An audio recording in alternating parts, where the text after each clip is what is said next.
Assalamualaikum dan salam sejahtera tuan-tuan dan puan-puan. Bersama saya lagi Ajak dalam rancangan Motor apa hari ini? Tenang-tenang. tuan-tuan dan puan-puan semua. Hari ini saya akan bawa tuan-tuan dan puan-puan untuk melawat satu perusahaan yang berada di Medan Kuping Silver Heritage Ipoh Perak. Jadi, selamat datang ke Royal Enfield Ipoh. Jadi, pada hari ini saya akan tunjukkan satu model terbaru dari Royal Enfield Ipoh yang dinamakan Royal Enfield Go One Classic 350.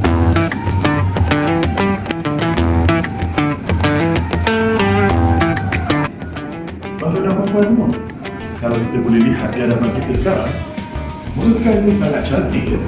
Dengan handlebar yang tinggi, warnanya flat black dan ada corak-corak yang berkilat di kaki ini dan juga di bahagian sisi. Motosikal ini didatangkan dengan enjin 350. Cukup untuk bawa tuan-tuan dan puan-puan untuk bersia-sia di petang hari, mengelilingi tasik dan juga taman-taman rekreasi. Kalau tuan-tuan dan puan-puan boleh lihat, dah cantik.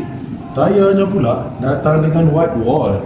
Memang klasik betul rupa dia. Walaupun model ini model klasik, tapi dia dah dilengkapi dengan sistem ABS depan dan belakang tuan-tuan dan puan-puan. Safety is number one.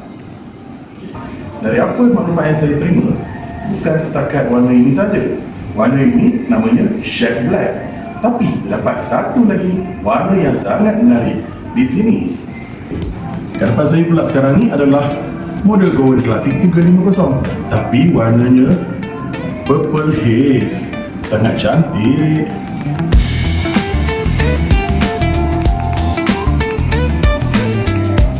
Jadi, kalau tuan-tuan dan puan-puan berminat, datanglah ke sini Royal Enfield Ipoh dan lihat model terbaru ini, Go One Classic 350.